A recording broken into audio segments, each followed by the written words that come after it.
أعوذ بالله من الشيطان الرجيم. بسم الله الرحمن الرحيم. إن الحمد لله نحمده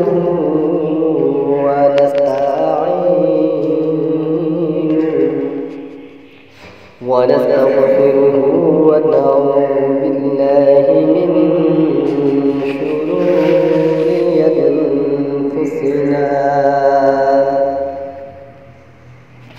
ومن سيئات أعمالنا،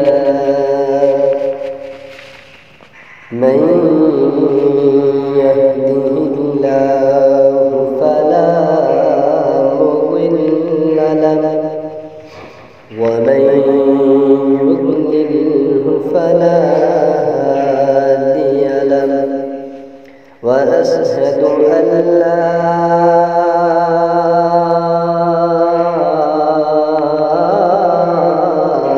إله إلا الله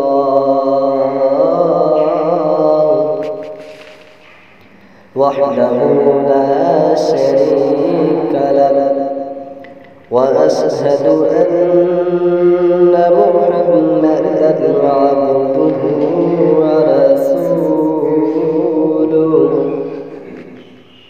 أما بعد، فإن خير الحديث كتاب الله، وخير الهدي هدي محمد صلى الله عليه وسلم، وشر الأمور محدثاتها، وكل محدثة بدعة، وكل بدعة ضلالة، وكل ضلالة في النار. يا أيها الذين آمنوا اتقوا الله حق تقاته ولا تموتن إلا وأنتم مسلمون. يا أيها الناس اتقوا ربكم الذي خلقكم من نفس واحدة، وخلق منها زوجها وبث منهما رجالا كثيرا ونساء،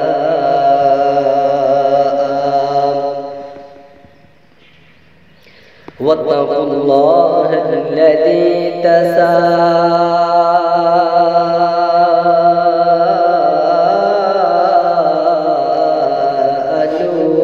به والأرحام، إن الله كان عليكم رقيبا. يا أيها الذين آمنوا اتقوا الله وقولوا قولا سديدا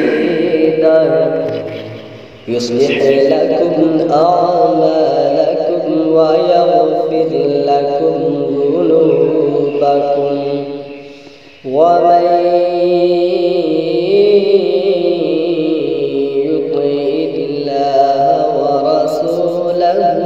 فقد فاز فوزا عظيما. حمد و ثنا کے تمام مبارک کلمات اللہ سبحانہ و تعالیٰ کے لیے ہیں،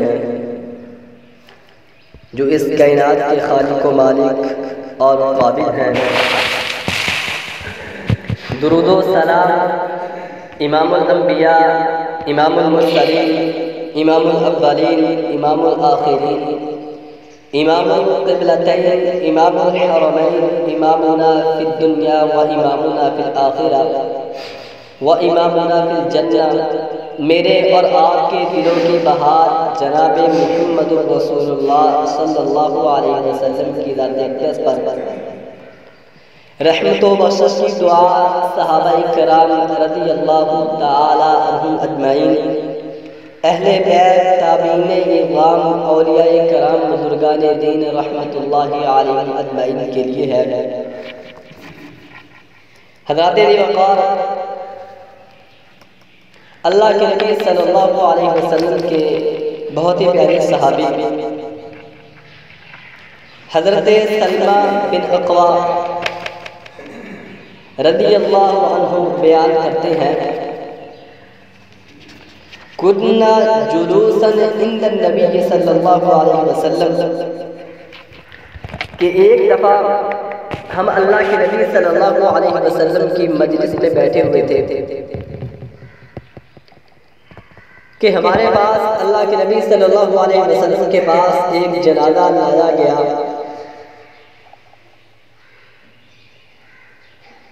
ان کے ورثاء نے کائنات کے امام محمد رسول اللہ صلی اللہ علیہ وسلم سے ارشاد فرمایا کہ اے اللہ کے نبی صلی اللہ علیہ وسلم صلی علیہ، اس میت کے اوپر نماز جنازہ پڑھا دیجئے۔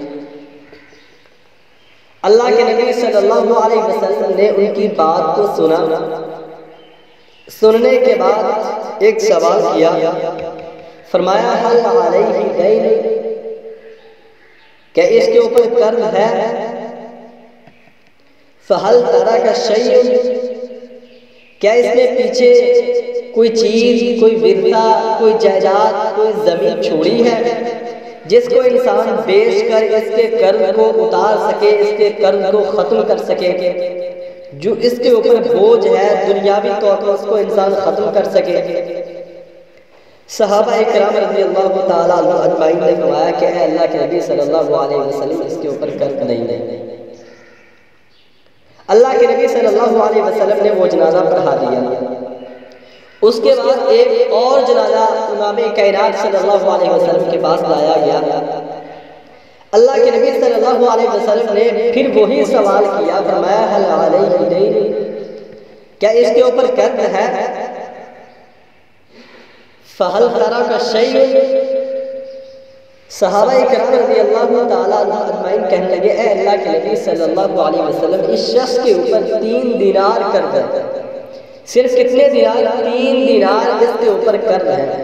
تو اللہ کے نبی صلی اللہ علیہ وسلم نے دوبارہ دوسری مرتبہ پھر فرمایا فہل ترک شیء، کیا اس نے کوئی پیچھے ورثہ چھوڑا ہے، جائیداد چھوڑی ہے، زمین چھوڑی ہے، یا کوئی ایسی چیز چھوڑی ہو جس کو انسان بیچ کر کوئی خریدنے والا اس کو خرید لے، ان کو پیسے مل جائے، اس کا قرض ختم ہو جائے، قرض اتار دیا جائے؟ صحابہ کرام رضی اللہ تعالیٰ عنہ اجمعین فرمانے لگے کہ اللہ کے نبی صلی اللہ علیہ وسلم اس نے پیچھے ایسی چیز چھوڑی ہے جس کو بیچ کر اس کے قرض کو ختم کیا جا سکتا ہے۔ اللہ کے نبی صلی اللہ علیہ وسلم نے اس شخص کا بھی نماز جنازہ پڑھا دیا۔ ایک اور نماز جنازہ کائنات کے امام محمد رسول اللہ صلی اللہ علیہ وسلم کے پاس لایا گیا۔ اللہ کے نبی صلی اللہ علیہ وسلم نے معمول کے مطابق جب بھی مسجد نبی کے اندر یا جہاں کہیں بھی جنازہ آتا، جو سوال ہر جنازے کے اوپر کرتے تھے وہی سوال اسی جنازے کے اوپر بھی کیے۔ وہ رضا سے پوچھا حل علیہ دین، کیا اس شخص کے اوپر، اس میت کے اوپر کوئی قرض ہے؟ اور فہل ترک شیء، کیا اس نے پیچھے کو ورثہ، جائیداد، کوئی چیز چھوڑی ہے جس کو انسان بیچ کر اس کے قرض کو اتار سکے؟ وہ کہنے لگے کہ اے اللہ کے نبی صلی اللہ علیہ وسلم اس شخص کے اوپر قرض ہے لیکن کوئی پیچھے ورثہ نہیں ہے، جائیداد نہیں ہے، کوئی چیز ایسی نہیں چھوڑی جس کو انسان بیچ کر اس کے قرض کو ختم کر سکے۔ اللہ کے نبی صلی اللہ علیہ وسلم نے فرمایا صلوا علی صاحبکم، اے صحابہ تم اپنے ساتھی کا نماز جنازہ پڑھ لو، میں جنازہ نہیں پڑھتا مکروہ کا۔ اور مسند احمد کے اندر ایک واضح طور پر روایت موجود ہے کہ کائنات کے امام محمد رسول اللہ صلی اللہ علیہ وسلم مکروہ کی نماز جنازہ نہیں پڑھاتے تھے۔ شریعت ہمارے ہر معاملے کے اندر ہماری رہنمائی کرتی ہے۔ انسان کے پیدا ہونے سے لے کر وفات تک چھوٹے چھوٹے معاملات کے اندر، تجارت کے اندر، کاروباری معاملات کے اندر، ہر طرح کے معاملات کے اندر شریعت ہماری رہنمائی کرتی ہے۔ اور مجھے دنیا کے اندر کوئی ایسا گناہ نظر نہیں آیا کہ اللہ کے نبی صلی اللہ علیہ وسلم نے فرمایا ہو کہ صحابہ تم نماز جنازہ پڑھ لو، میں محمد صلی اللہ علیہ وسلم اس شخص کی نماز جنازہ اس گناہ کی وجہ سے نہیں پڑھتا۔ قرض اور مکروہ شریعت کے آئینے میں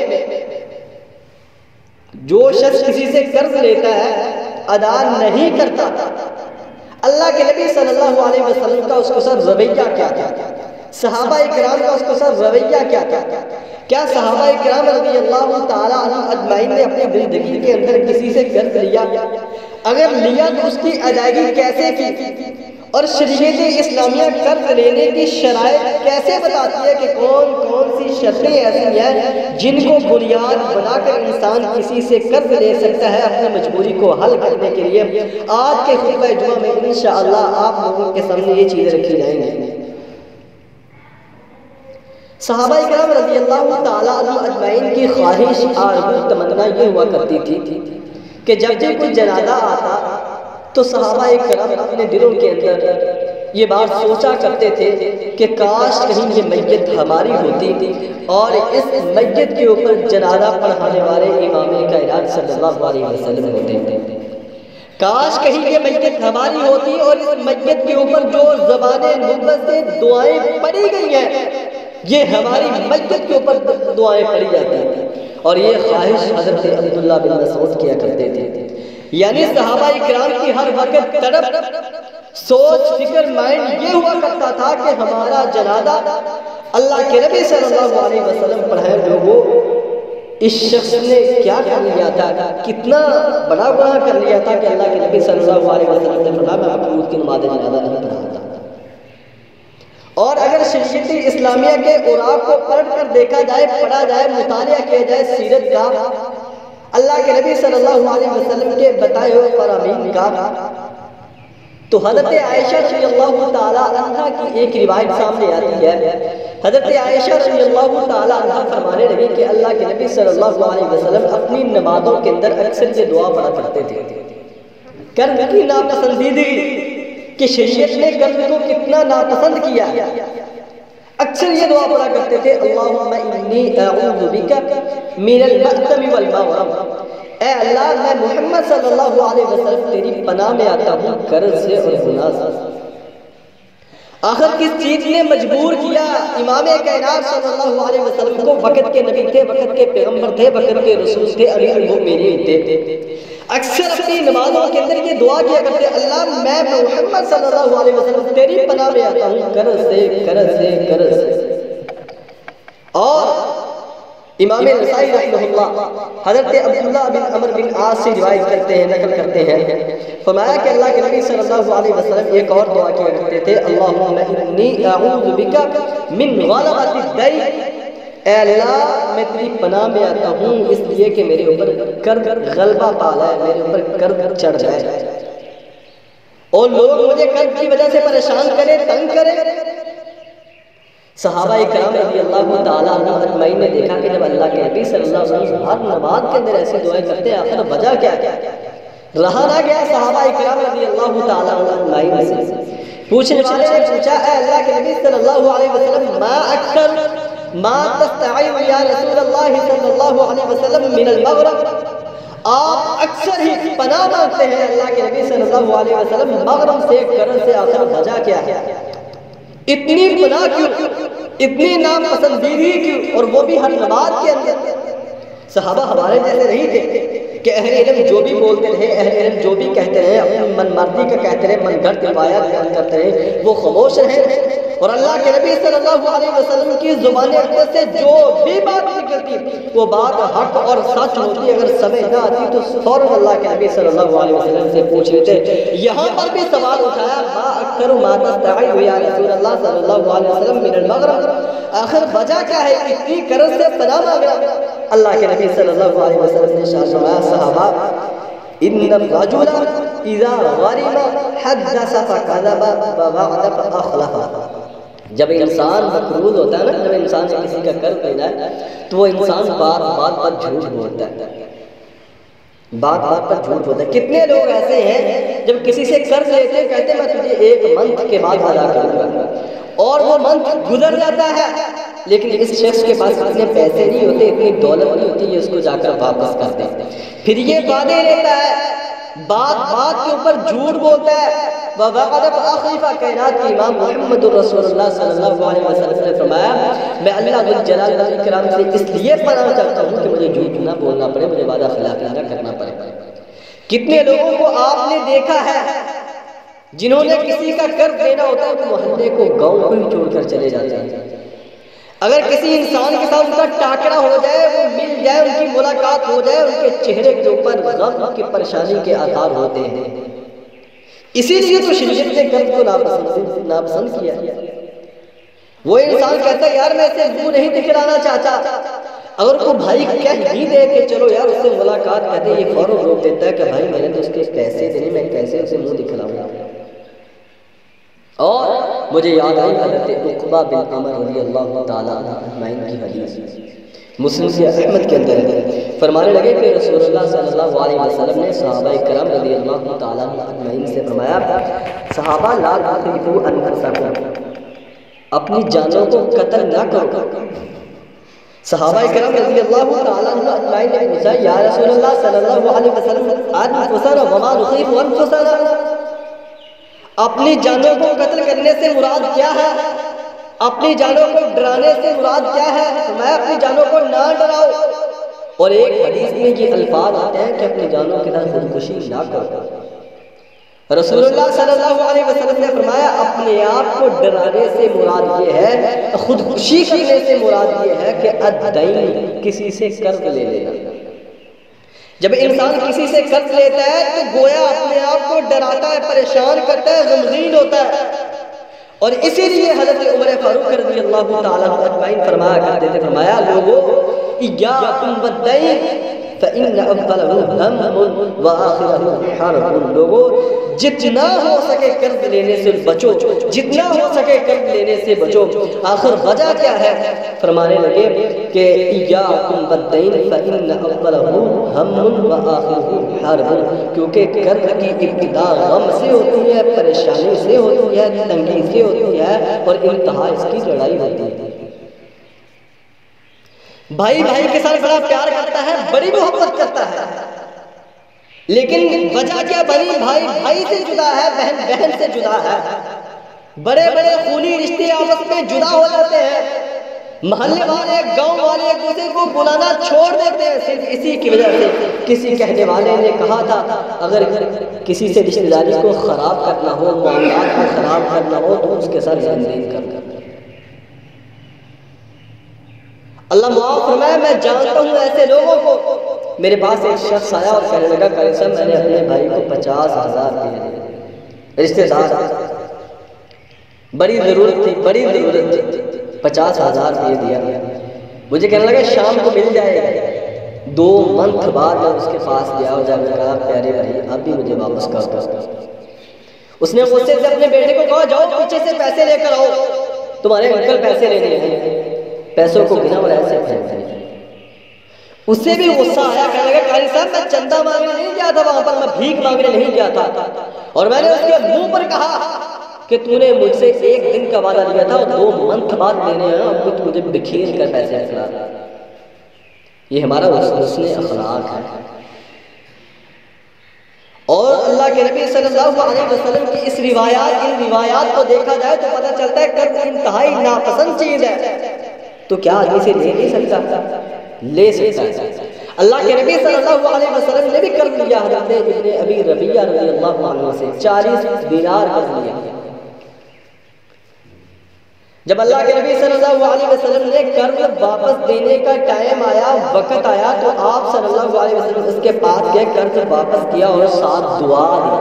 فرمایا اے ابن ابی ربیعہ، اللہ تیرے مال کے اندر، تیرے اہل کے اندر برکت دے، اور ارشاد فرما دیا، لوگوں کو، مسلمانوں کو بتا دیا کہ جب تم کسی سے قرض لو تو یاد رکھو اس کو ادا کیسے کرنا ہے، حسن اخلاق کے ساتھ، پیار اور محبت کے ساتھ اس کا اچھا بدلہ دو اور اس کی تعریف کرو۔ جب بھی کسی کو کوئی قرض واپس کرو تو اس کی تعریف کرو، اس کا کم از کم یار شکریہ ادا کرو۔ ہمارے منہ سے ہماری زبانیں شکریہ ادا کرنے کے لیے تنگ ہے، ہمارے دل گھٹے ہوئے ہیں، ہم کسی کا شکریہ ادا کرنے کے لیے تیار نہیں ہیں۔ ہم کہتے ہیں تو نے ہمیں پیسے دیے تو کون سے بڑی بات ہے، لوگ بھی تو دے ہی دیتے ہیں۔ اور اب وقت کے پیغمبر تھے، وقت کے رسول تھے، ایک صحابی سے قرض لیا تھا۔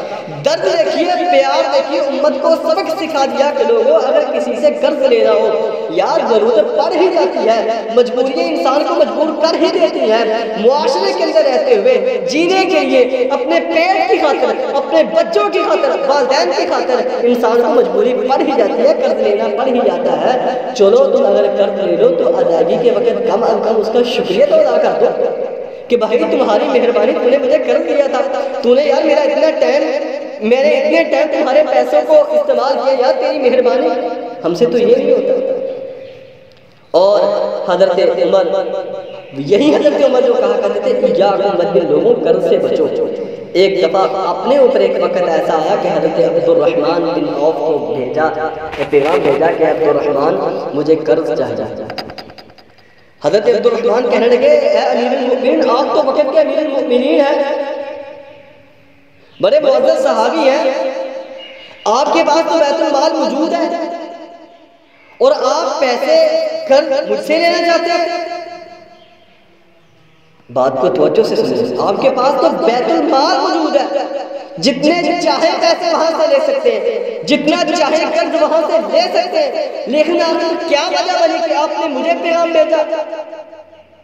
حضرت عمر فاروق فرمانے لگے جانتا میں بھی ہوں کہ بیت المال میرے پاس ہے، لیکن میں اس ڈر سے، اس خوف سے وہاں سے قرض نہیں لیتا کہ اگر میں دنیا چھوڑ کر چلا گیا، اللہ کے پاس چلا گیا، کوئی کہنے والا یہ نہ کہے کہ وقت کے امیر المؤمنین تھے، بڑے پیارے صحابی تھے، عمر فاروق تھے، یہ وہ عمر فاروق تھے جن سے شیطان بھی ڈرتا ہے، چلو کچھ نہیں ہوتا ہے، بیت المال سے لیا تھا ان کو معاف کر دیتے۔ مجھے یہ ڈر ہے کہ لوگ مجھے امیر المؤمنین کہنے کے بعد مجھے بیت المال سے لیا ہوا قرض کہیں معاف نہ کر دے، اس لیے میں بیت المال سے قرض نہیں لینا چاہتا۔ عبد الرحمن تم مجھے قرض دو گے تو تم مجھے کہو گے کہ بھائی میرا قرض مجھے واپس کر دو، میں تجھے قرض واپس کر دوں گا، لیکن میں اللہ کی عدالت میں اگر چلا گیا، جب وہاں پر نفس نفسی کام ہوگا، میدان محشر لگا ہوگا، اگر میرے رب نے مجھے بلا لیا، میرا رب کہے گا اور جو تم نے بیت المال سے قرض لیا تھا وہ قرض کی ادائیگی کیوں نہیں کی، تو میں میرے پاس اتنی نیکی نہیں ہے وہاں پر دے کر چھٹکارا پا رہا۔ یہ ڈر، خوف، فکر تھی ان کے ذہنوں کے اندر، یہ پریشانی تھی ان کے ذہنوں کے اندر۔ صحابہ کرام رضی اللہ تعالیٰ عنہ قرض لے لیا کرتے تھے، اللہ کے نبی صلی اللہ علیہ وسلم نے قرض لیا، لیکن حسن ادائیگی، اچھے طریقے سے اس کو ادا کیجئے، جس نے دیا اس کی تعریف کیجئے، اس کا شکر ادا کیجئے کہ بھائی تیری مہربانی تو نے مجھے قرض دیا۔ شریعت اسلامی نے تین شرطیں ایسی رکھی ہیں جس کو انسان بنیاد بنا کر قرض لے سکتا ہے۔ نمبر 1، قرض لینے کا کوئی معقول اور جائز سبب ہونا چاہیے۔ قرض لینے کا کوئی معقول اور جائز سبب ہونا چاہیے۔ اپنی خواہشات کو پروان چڑھانے کے لیے انسان مقروض ہوتا جائے، گھر کے اندر اچھا گھر ہے، بلڈنگ بنی ہوئی ہے، مکانات بنے ہوئے، لیکن اس کو ختم کریں گے کہ نہیں میں ختم کرتا ہوں، لوگ مجھے قرض دے دیں۔ اپنی خواہش کی پیروی، خواہش کو پورا کرنے کے لیے نہیں، شرط پہلی ہے قرض لینے کا کوئی معقول اور جائز سبب ہونا۔ دوسرے نمبر پر مستقبل میں ادائیگی کی نیت ہونی چاہیے، سچی نیت ہونی چاہیے، اور مستقبل میں ادائیگی کے امکانات بھی ہونے چاہیے۔ آپ کو پتہ ہونا چاہیے کہ میرے پاس وہاں سے اتنے پیسے آئیں گے، یہ میری فصل ہے، یہ میری یہ چیز ہے، میں انشاءاللہ اللہ کی رحمت سے، اللہ کی توفیق سے اس کو بیچ کر اس کو ادا کر دوں گا، قرض کو ختم کر دوں گا۔ سچی نیت، ادائیگی کے امکانات، جائز سبب ہونا چاہیے۔ ان 3 شرطوں کو بنیاد بنا کر آپ کسی سے قرض لے سکتے ہیں۔ اور جو انسان کسی کو قرض واپس نہیں کرتا، لے تو لیتا ہے، مقصد ہوتا ہے اسے رسوا کرنا، مقصد ہوتا ہے اسے ذلیل کرنا۔ تو یاد رکھو، سنو، حضرت ابو ہریرہ رضی اللہ تعالیٰ عنہ فرماتے ہیں کہ رسول اللہ صلی اللہ علیہ وسلم نے ارشاد فرمایا وَمَنْ أَخَذَ يُرِيدُ أَتْلَافَهَا إِتْلَفَهُ اللَّهُ أَتْلَافِهَا إِتْلَفَهُ اللَّهُ، جو شخص اس لیے کسی سے قرض لیتا ہے کہ اس کو برباد کرے، اس کو ذلیل کرے، معاشرے کے اندر رسوا کرے، چوک اور چوراہوں کے اندر کھڑا ہو کر اس کی بے عزتی کرتا پھرے، اپنے پاس پیسے ہوں بھی تب بھی وہ لینے ہیں، اس کو چکر لگوائے اور اس کو تانے دے، تو نے دیا تو کون سا اللہ واسطے مجھے دیا، ہر کوئی دے دیتا ہے یار۔ اس طرح اگر پریشان کرے تو یاد رکھو کائنات کے امام محمد رسول اللہ صلی اللہ علیہ وسلم اللہ اسے تباہ و برباد کر کے رکھتے ہیں۔ یہ قرض لے کر لوگوں کو پریشان کرنے والا انسان بڑا خوش اپنے گھر کے اندر نظر آتا ہے۔ یہاں پر امام ابن حجر رحمہ اللہ نے بڑی پیاری بات نے کہا، اگر اس کی تباہی کو چیک کرنا چاہتے ہو، اس کے زوال کو چیک کرنا چاہتے ہو، جو لوگوں کو زوال دیکھتا ہے اس کی معیشت کو، اس کی معاشرت کو دیکھ لو، اس کے چہرے کو دیکھو، اس کے گھر بار کو دیکھو، اللہ اسے ذلیل اور رسوا کر کے رکھ دے گا جو لوگوں کو ذلیل اور رسوا کرنا چاہتا ہے۔ اور دکھ ہوتا ہے، پیسے بھی پاس ہوتے ہیں لیکن ادائیگی کی نیت نہیں ہوتی، دے دیں گے یار، ہم کون سا گاؤں چھوڑ کر چلے یار، آپ ہمارے رشتہ دار ہیں، میرے بھائی ہیں، میرے ساتھ رہتے ہیں یار، کون سا یار میں فوت ہونے والا ہوں، تجھے دے دوں گا پیسے یار۔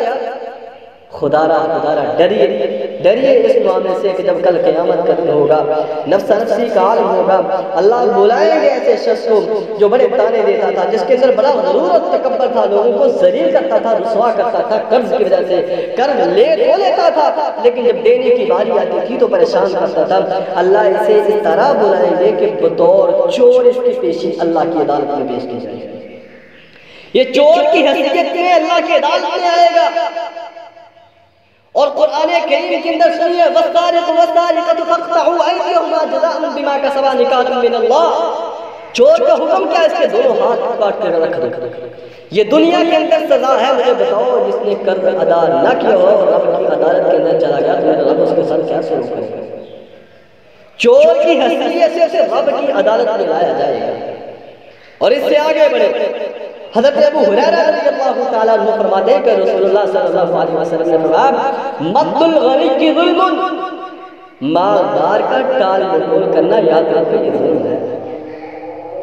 مالدار کا کسی غریب سے پیسے لے کر 100 روپیہ لے کر 200 لے کر 1000 لے کر اسے ٹال مٹول کرنا، جیب کے اندر پیسے ہیں، گھر کے اندر پیسے پڑے ہیں لیکن دینے کو دل نہیں کرتا، بھی 2-4 چکر اور لگوا لیتا ہوں تو کچھ نہیں ہوتا، اس لیے بھی میرے ساتھ ایسے کی۔ یاد رکھو مد الغنی کی ظلم، یہ انسان ظالم ہے، یہ انسان ظلم کر رہا ہے اپنے اوپر۔ اور اللہ کی قسم انسان کو ہلا دینے والی حدیث امام کائنات صلی اللہ علیہ وسلم ایک دفعہ صحابہ کی مجلس کے اندر بیٹھے ہوئے تھے کہ اچانک اللہ کے نبی صلی اللہ علیہ وسلم نے اپنے سر مبارک کو آسمان کی طرف اٹھایا اور اپنا ہاتھ پیشانی کے اوپر رکھا اور فرمانے لگے سبحان اللہ ماذا نزل التشدید، اتنی سختی نازل ہوئی جب امام کائنات صلی اللہ علیہ وسلم نے یہ الفاظ بولے، صحابہ اکرام کی جرأت نہیں ہوئی کہ اللہ کے نبی صلی اللہ علیہ وسلم سے فوراً پوچھ سکیں کہ اللہ کے نبی صلی اللہ علیہ وسلم آسمان سے کون سی اتنی سختی آ گئی کہ آپ نے چہرے مبارک کو اٹھایا اور اپنی پیشانی کے اوپر ہاتھ رکھا؟ آخر کون سی ایسی چیز نازل ہوئی ہے؟ جب اگلا دن ہوا تو ایک صحابی نے جرأت کی، فرمایا یا رسول اللہ صلی اللہ علیہ وسلم ما هذا التشدید الذی نزل، اے اللہ کے نبی صلی اللہ علیہ وسلم کل کون سی ایسی چیز نازل ہوئی جس کی وجہ سے آپ پریشان ہوئے، آپ گھبرائے، آپ نے اپنے سر مبارک کو اٹھایا، آسمان کی طرف کیا، اپنے ہاتھ کو پیشانی کو پر رکھا، پھر فرمایا سبحان الذی سبحان اللہ ماذا نزل التشدید، یہ الفاظ بولے۔ اللہ کے نبی صلی اللہ علیہ وسلم نے فرمایا والذی نفسی بیدی، مجھے اس ذات کی قسم جس کے ہاتھ میں میری جان ہے، لو ان رجلا قتل فی سبیل اللہ، ثم احیا ثم قتل ثم احیا ثم قتل ثم احیا ثم قتل وعلیہ دین ما دخل الجنہ حتی یقضى عنہ. اللہ کے نبی صلی اللہ علیہ وسلم نے فرمایا میرے پاس ابھی جبریل امین آئے تھے. جبریل امین کہنے لگے کہ کوئی شخص اللہ کی راہ میں شہید ہو جائے, شہید کر دیا جائے, پھر اس کو اللہ زندہ کرے, پھر شہید ہو جائے, پھر اس کو اللہ زندہ کرے, پھر شہید ہو جائے, تو یاد رکھو وعلیہ دین, اگر اس شخص کے اوپر قرض ہے, ما دخل الجنہ, یہ شخص سوچے بھی نہ کہ اللہ کی جنت کا مہمان بن جائے. حتیٰ یقضى عنہ, یہاں تک کہ اس کو اتار نہیں دیتا, قرض کو ختم نہیں کر دیتا. یارو یہ چھوٹا معاملہ نہیں ہے, یہ چھوٹا معاملہ نہیں ہے جس کو ہم نے آج حقیر سا معاملہ دے کر چھوڑ رکھا. شہید کا مقام مرتبہ جانتے ہو کتنا ہے؟ احادیث کے اندر یہ بات آتی ہے جب شہید کا ایک خون کا قطرہ زمین پر بات میں گرتا ہے تو اللہ ذوالجلال والاکرام اس کے سارے گناہوں کو معاف کر دیتے ہیں. بے شک اس نے چوری ہی کیوں نہ کی ہو, زنا ہی کیوں نہ کیا, بدکاری کیوں نہ کی, ڈکیتی کیوں نہ کی ہو, اللہ ہر گناہ کو معاف کر دیتے ہیں. لیکن جب قرض کی باری آئی, جب مقروض کی باری آئی, تو اللہ ذوالجلال والاکرام نے جبریل امین کو بھیج کر کائنات کے امام محمد رسول صلی اللہ علیہ وسلم کی زبان سے فرما دیا کہ شہید کو قرض بھی معاف نہیں ہے. حتیٰ کہ 3 مرتبہ سے شہید کیا جائے پھر بھی زندہ کیا جائے, اللہ کہتے ہیں ما علیہ دین ما دخل الجنہ, سے معاف نہیں کروں گا یہاں تک کہ اس کے قرض کو ختم کر دوں. صحابہ کرام کے اندر بڑی پریشانی ہوتی تھی, اگر کسی سے قرض لے لیتے بڑی ٹینشن, رات کو نیند نہ آنا. اگر بیٹے سے بات ہوئی تو فوراً یہ بات کہنا بیٹا میرے اوپر قرض ہے. مجھے یاد آئے حضرت عمر رضی اللہ تعالیٰ عنہ جب فوت ہونے لگے تو 1-2 دن پہلے اپنے بیٹے سے کہنے لگے کہ اے بیٹا مجھے اگر کسی چیز کی پریشانی ہے, ٹینشن ہے, تو مجھے یہ ہے کہ میرے اوپر قرض ہے. اگر مجھے کوئی چیز سب سے زیادہ پریشان کرتی ہے, تنگ کرتی ہے, مجھے دل کے اندر ہی کھاتی ہے, تو مجھے یہ ہے کہ میرے اوپر قرض ہے. میرے جانے کے بعد اگر تمہارے پاس اتنے پیسے ہوئے کہ میرا قرض اتر جائے, ختم ہو جائے, تو اتار دینا. اگر تمہارے پاس اتنے پیسے نہ ہوئے تو میرے بیٹے یاد رکھ, اپنے قبیلے بنو عدی کے اندر جانا اور جا کر کہنا تمہارے قبیلے کا ایک شخص فریاد, دل کا درد دیکھیے حضرت عمر کا, سوچ اور فکر دیکھیے, پریشانی دیکھیے. کہنے کہ بیٹا میرے قبیلے کے اندر جانا. یہ وہ صحابہ تھے جو کبھی کسی سے دستے سوال نہیں کرتے, لیکن جب قرض کی باری آئی فکر اتنی ہے, پریشانی اتنی, اپنے بیٹے سے کہتے بیٹا میرے طرف سے بنو عدی قبیلے میں جانا اور جا کر کہنا تمہارے قبیلے کا ایک شخص دنیا چھوڑ کر چلا گیا ہے. حضرت عمر فاروق فوت ہو گئے ہیں, میرے پاس اتنے پیسے نہیں, اتنی دولت نہیں کہ ان کے قرض کو ختم کر سکوں. قبیلے والوں تھوڑی سی مدد کرو, پیسے کو جمع کرو, میں اپنے باپ کے قرض کو اتارنا چاہتا ہوں. یارو ہمارے گھروں کے اندر کتنی مجلسیں ہوتی ہیں, کتنی محفلیں ہوتی ہیں, ہم کتنے بھائی اکٹھے ہو کر بیٹھتے ہیں, باپ ہی ہمارا موجود ہوتا ہے. کیا ہم نے کبھی بتایا اپنے بہن بھائیوں کو میں نے کس کو دینا ہے, کس سے لینا ہے؟ پریشانی نہیں ہے, ٹینشن نہیں ہے, دیتے رہیں گے وہ لیتے رہیں گے. ہماری سوچ یہ ہے کہ اگر تمہارے اندر پانی ہوا تو لے لینا, اگر ہمارے اندر ہوا تو پھر ہم دے دیں گے. دیکھ لیں گے کون پہلے کر دیتا کون دیتا. ہماری سوچ فکر یہ کسی کو ذلیل کرنا, رسوا کرنا. اور صحابہ کرام کی سوچ فکر دیکھیے, یہ تو حضرت عمر تھے. مجھے یاد آئے حضرت عبداللہ بن جابر بن عبداللہ اپنے بیٹے کو کہنے لگے بیٹا کل میدان جنگ کے اندر میں نے جانا ہے, مجھے ایسے لگتا ہے جیسے میں کل شہید ہو جاؤں گا. بیٹا اگر مجھے کسی چیز کی ٹینشن ہے, پریشانی ہے, تو یہ ہے کہ میرے اوپر قرض ہے, میرے قرض کو اتار دینا. وہی بات ہوئی, میدان جنگ کے اندر گئے, کافروں کے ساتھ لڑتے رہے, اللہ ذوالجلال والاکرام نے شہادت نصیب فرمائی. اور جب قرض کی باری آئی تو لوگ پریشان کرنے لگے, تنگ کرنے لگے. پھر یہی حضرت جابر تھے جنہوں نے کائنات کے امام محمد رسول اللہ صلی اللہ علیہ وسلم کو بلایا تھا, معجزہ ہوا, کھجوریں بیچ کر اپنے باپ کے قرض کو اتارا. اور حضرت زبیر بن عوام جب یہ فوت ہونے لگے تو کہنے لگے بیٹا اگر مجھے بھی کسی چیز کی ٹینشن ہے تو یہ ہے کہ میرے اوپر قرض ہے, بیٹا اس قرض کو اتار دے. اگر تمہارے الفاظ کو سنیے, اگر تمہارے پاس پیسے نہ ہوئے تو اپنے ہاتھوں کو اٹھانا اور میرے مولا سے کہنا کہ میرے باپ کے مولا میرے باپ کے قرض کو اتار دے, میرے پاس اتنے پیسے نہیں. یہ حضرت زبیر بن عوام اپنے بیٹے کو کہتے ہیں, عبداللہ کو کہتے ہیں بیٹا اگر تیرے پاس پیسے ہوئے تو ٹھیک ہے، اگر پیسے نہ ہوئے تو میرے مولا سے کہنا کہ میرے قرض کو اتار دے۔ اور حضرت عبداللہ بن زبیر فرماتے ہیں کہ میرے پاس پیسے نہیں تھے، پھر میں نے اپنے ہاتھوں کو اٹھایا اور اللہ سے کہا اللہ اے میرے باپ کے مولا میرے باپ کے قرض کا بندوبست کر دے۔ پھر اللہ ذو الجلال والاکرام نے ایسا بندوبست کیا کہ چند دنوں کے اندر باپ کے قرض کو اتار دیا۔ گجرانوالہ کا واقعہ بہت دکھ اور افسوس ہوتا ہے۔ آج ہمیں اپنی اولادیں کو بڑا یقین ہے کہ میں نے اپنی اولاد کو بچپن سے لے کر جوانی تک اس کی خدمت کی ہے، اسے دین سکھایا ہے، پڑھایا، اسے اسکول کی تعلیم دی ہے، میں اس کی ہر طرح کی خدمت کرتا رہا، اس کی پرورش کرتا رہا۔ ہمیں اپنی اولادیں کے اوپر بڑا یقین ہے۔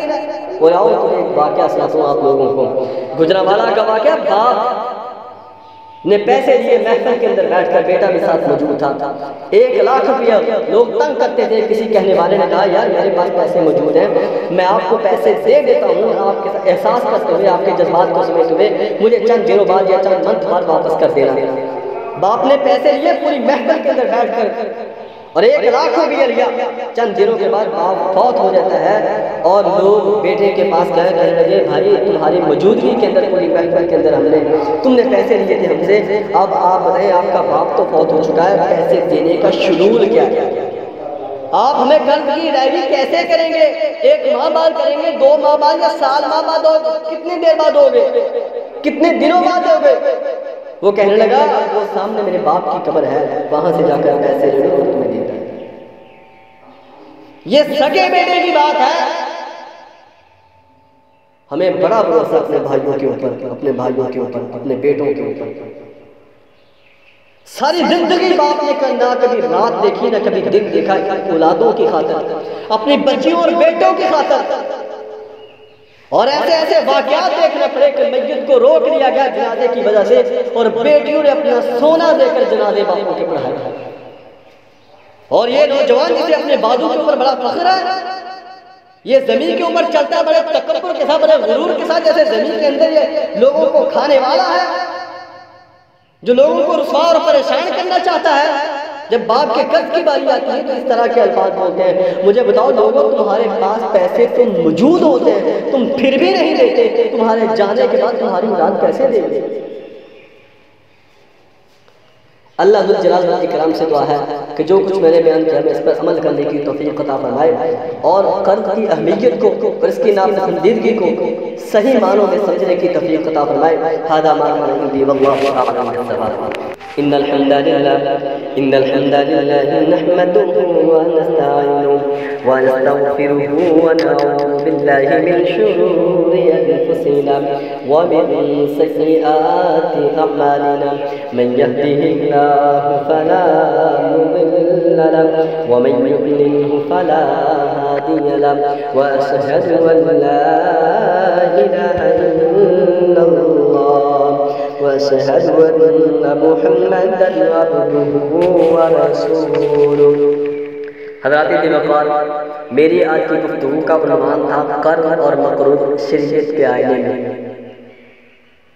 گفتگو کے اندر میں نے بتایا یہ ہے کہ اللہ کے نبی صلی اللہ علیہ وسلم کا یہ طریقہ تھا، یہ روٹین تھی کہ جب بھی اللہ کے نبی صلی اللہ علیہ وسلم کے پاس کوئی جنازہ آتا تو اللہ کے نبی صلی اللہ علیہ وسلم سب سے پہلے ایک سوال کیا کرتے تھے، حل علیہ دین، اے صحابہ ان کے ورثاء سے پوچھا کرتے تھے کیا اس میت کے اوپر کوئی قرض تو نہیں ہے؟ فہل ترک شیء، کیا اس نے کوئی پیچھے ورثہ جائیداد چھوڑی ہے جس کو انسان بیچ کے اس کے قرض کو ختم کر سکے؟ اگر صحابہ کرام فرما دیتے، بتا دیتے کہ اللہ کے نبی صلی اللہ علیہ وسلم اس کے اوپر قرض ہے اور پیچھے جائیداد ورثہ چھوڑا ہے، تو اللہ کے نبی صلی اللہ علیہ وسلم اس کا جنازہ پڑھا دیتے۔ اگر اس کے اوپر قرض ہوتا، ورثہ جائیداد نہ ہوتی، تو پھر اللہ کے نبی صلی اللہ علیہ وسلم فرمایا کرتے تھے صلوا علی صاحبکم، صحابہ تم اپنے ساتھی کی نماز جنازہ پڑھ لو، میں محمد صلی اللہ علیہ وسلم مکروہ کی نماز جنازہ نہیں پڑھاتا۔ اور مسند احمد کے اندر بھی یہی روایت ہے کہ اللہ کے نبی صلی اللہ علیہ وسلم مقروض کی نماز جنازہ نہیں پڑھایا کرتے تھے۔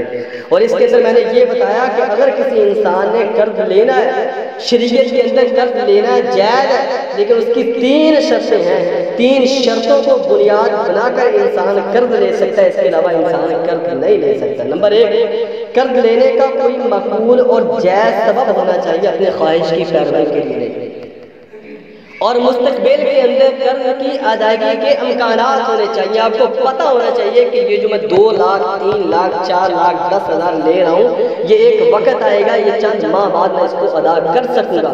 اور تیسرے نمبر پر ادائیگی کی سچی نیت ہونی چاہیے. کسی کو ذلیل کرنا, کسی کو رسوا کرنا یہ باعث گناہ ہے اور بہت بڑے گناہ میں یہ شمار ہوتا ہے. 3 شرطوں کو بنیاد بنا کر انسان قرض لے سکتا ہے. آخری بات کر کے اپنی بات کو ختم کرتا ہوں. اللہ کے نبی صلی اللہ علیہ وسلم کی ایک حدیث ہے. حضرت ابو ہریرہ رضی اللہ تعالیٰ عنہ فرمانے لگے کہ رسول اللہ صلی اللہ علیہ وسلم نے ارشاد فرمایا نفس المؤمن معلقۃ بدینہ حتی یقضى عنہ, کہ رسول اللہ صلی اللہ علیہ وسلم نے فرمایا جب انسان دنیا چھوڑ کر جاتا ہے, نفس المؤمن, یہاں پر مومن کی بات ہو رہی ہے, غیر مسلم کی, کافر کی, یہودی کی, عیسائی کی بات نہیں ہو رہی, تو اللہ ذو جلال و اکرام اس کی روح کو اس کو روک لیتے ہیں. وہ انسان اس وقت تک جنت میں نہیں جا سکتا جب تک وہ قرض کی ادائیگی نہیں کرتا. اور اللہ کے نبی صلی اللہ علیہ وسلم صحابہ کے اندر بیٹھے ہوئے ایک دن اللہ کا خطبہ دیا, فرمانے لگے کہ تمہارے اندر فلاں قبیلے کا کوئی شخص موجود ہے. ایک شخص بیٹھا ہوا تھا لیکن اس نے جواب نہ دیا. 3 مرتبہ اللہ کے نبی صلی اللہ علیہ وسلم نے پوچھا کیا تمہارے اندر فلاں قبیلے کا کوئی شخص موجود ہے؟ وہ شخص اٹھا, کہنے لگا کہ اللہ کے رسول میں فلاں قبیلے کا ہوں. آپ صلی اللہ علیہ وسلم نے ارشاد فرمایا کہ اے اللہ کے بندے میں نے 2 مرتبہ 3 مرتبہ تجھے بلایا, تم نے آواز کیوں نہ دی؟ یاد رکھ میں نے جب بھی تجھے اور تیرے قبیلے والوں کو یاد کیا تو اچھے لفظوں سے یاد کیا ہے. اور تو بھی سن ان صاحبکم محصور بدین, تمہارا ایک ساتھی جو بہت دیر پہلے فوت ہوا تھا وہ اللہ کی عدالت میں قید ہے, بدین قرض کی وجہ سے. تمہارا ساتھی قرض کی وجہ سے قید ہے. اور 3 حدیثوں کے الفاظ آتے ہیں وَإِن شِئْتُمْ, اگر تم اسے آزاد کروانا چاہتے ہو اس کا فدیہ دو. وَإِن شِئْتُمْ, اگر تم اسے بچانا چاہتے ہو چھڑانا چاہتے ہو تو اس کے قرض کو ادا کرو. اور ایک حدیث میں آتا ہے وَإِن شِئْتُمْ فَأَسْلِمُوا إِلَىٰ عَذَابِ اللَّهِ, اگر تم اس کے قرض کو ادا نہیں کرو گے تو پھر اللہ کے سپرد کر دو, اللہ کے عذاب کے سپرد کر دو. اور امام بخاری رحمہ اللہ نے ایک حدیث نقل کی, حدیث ابو قتادہ رضی اللہ تعالیٰ عنہ جنازے کے اندر موجود کہ اللہ کے نبی صلی اللہ علیہ وسلم کے پاس جنازہ لایا گیا. اللہ کے نبی نے پھر وہی سوال کیا وما هل علیہ دین, اس کے اوپر قرض ہے؟ صحابہ کرام رضی اللہ تعالیٰ عنہ اجمعین فرمانے لگے ہاں اللہ کے نبی قرض ہے. میں فعل تعالیٰ کا شیء ہے, اس نے کوئی دینار کوئی جائیداد کے ساتھ چھوڑا ہے جس کو بیچ کر انسان اس کی قرض کو اتار سکے؟ صحابہ کرام رضی اللہ تعالیٰ عنہ فرمانے لگے کہ نہیں. اللہ کے نبی صلی اللہ علیہ وسلم نے فرمایا صلوا علی صاحبکم, تم اپنے ساتھی کی نماز جنازہ پڑھو. یہاں پر مجھے وہ بات آئی صحابہ کرام کے درد کی, صحابہ کرام کی تمنا, خواہش, آرزو. ہر صحابی کی یہ خواہش ہوتی تھی کہ کاش یہ میت ہماری ہو, دعائیں پڑھنے والے اللہ کے نبی صلی اللہ علیہ وسلم ہو. ابو قتادہ, حضرت ابو قتادہ آگے نکلے اور کہنے لگے اللہ کے نبی صلی اللہ علیہ وسلم جنازے سے انکار نہ کیجیے. درد دیکھیے, جنازے سے انکار نہ کیجیے. میں ابو قتادہ ضمانت دیتا ہوں اس شخص کے 2 دینار, کتنا کرتا تھا 2 دینار کو میں ابو قتادہ ادا کروں گا. اور یہاں پر توجہ کے ساتھ بات کو سنیے. اللہ کے نبی صلی اللہ علیہ وسلم نے حضرت ابو قتادہ سے فرمایا اے ابو قتادہ یہ میت بری ہے قرض سے؟ حضرت ابو قتادہ فرمانے لگے جی ہاں اللہ کے نبی میت بری ہے. اب اس میت کا قرض تیرے ذمے اور تیرے مال کے ذمے ہے نا؟ حضرت ابو قتادہ فرمانے لگے جی ہاں میرے مال کے ذمے ہے. اور اللہ کے نبی صلی اللہ علیہ وسلم کے صحابی فرماتے ہیں کہ اللہ کے نبی نے نماز جنازہ پڑھائی, اور نماز جنازہ پڑھانے کے بعد جب بھی میرے ساتھ حضرت ابو قتادہ کہتے ہیں ملاقات ہوئی تو اللہ کے نبی صلی اللہ علیہ وسلم پوچھا کرتے تھے اے ابو قتادہ ما صنعت الدینار, وہ 2 دیناروں کا کیا بنا جس کی تم نے ضمانت دی تھی. اور جنازوں کے اندر کھڑے ہو کر ہاتھ کھڑے کرنے والوں سنو, میرا بھائی ہے, میرا مال, میں ضمانت دیتا ہوں, میں پیسے دے دوں گا, میں دولت قرض کو اتار دوں گا. ہر جنازے کے اوپر اعلان ہوتا ہے کہ اس کی ضمانت میں دیتا ہوں. الفاظ کو سنیے, اور صحیح حدیث ہے, امام بخاری رحمہ اللہ نے اس کو نقل کیا ہے, اور روایت کرنے والے حضرت ابو قتادہ ہیں, اور قصہ بیان کرتے ہیں جنہوں نے بیان کیا امام کائنات صلی اللہ علیہ وسلم ہیں. جو لوگ ضمانت دیتے لیکن قرض کو ادا نہیں کرتے وہ بھی سنیں. فرمایا اے ابو قتادہ ما صنعت الدینار, وہ جو 2 دینار تھے ان کا کیا بنا؟ حضرت ابو قتادہ کہنے لگے اللہ کے نبی صلی اللہ علیہ وسلم میرے پاس بھی پیسے نہیں بنے, میں جو تو اتار سکتا. پھر فرماتے اللہ کے نبی بار بار پوچھتے رہے، ایک دفعہ میں نے 2 دیناروں کو اتار دیا، قرض کو اتار دیا، تو اللہ کے نبی صلی اللہ علیہ وسلم کے الفاظ اللہ کی قسم دل کی تختیوں کو پر لکھ کر لے جائے، یہی میری پوری گفتگو کا خلاصہ ہے۔ فرمایا آل حین باردت جلدت، تو نے قرض اپنے ساتھی کا اب ادا کیا ہے، تو نے اپنے ساتھی کے 2 دینار اب ادا کیے ہیں، اس کی جلد اب ٹھنڈی ہوئی، اس کی جان اب چھوٹی۔ یہاں پر امام ابن عبد البر فرماتے ہیں کہ جو شخص ضمانت لیتا ہے، پہلے تو وہ شخص اکیلا مجرم تھا نا، اب جس نے ضمانت لی ہے وہ بھی اس کے اندر ملوث ہے، وہ بھی مجرم ہے اس وقت تک جب تک یہ قرض ادا نہیں کرتا۔ یہاں پر لوگوں کا نظریہ یہ ہے، سوچ فکر یہ ہے کہ میرے بھائی نے ضمانت لے لی تھی، اب میرا باپ چھوڑ دے گا، یہ حدیث کہاں لے کر جائے؟ بار بار امام کائنات سے پوچھا کرتے تھے، ابو دادا تیرے 2 دیناروں کا کیا بنا؟ جب 2 دینار ادا کیے تو پھر امام کائنات سے فرمایا اب اس کی جلد کو آرام پہنچا ہے، اب اس کی جلد چھوٹی ہے اللہ کی اطاعت سے۔ اللہ ذوالجلال والاکرام سے دعا ہے کہ ہمیں شریعت کے مطابق صحیح معنوں میں قرض اور مقروض کو شریعت کہنے میں سمجھنے کی توفیق عطا فرمائے، اور قرض کی اہمیت کو، قرض کی شرائط کو، قرض کی ناپسندیدگی کو سمجھنے کی توفیق عطا فرمائے۔ ھذا ما کان عندی واللہ تعالی بالصواب، سبحان ربک رب العزة عما یصفون، وسلام علی المرسلین، والحمد للہ رب العالمین۔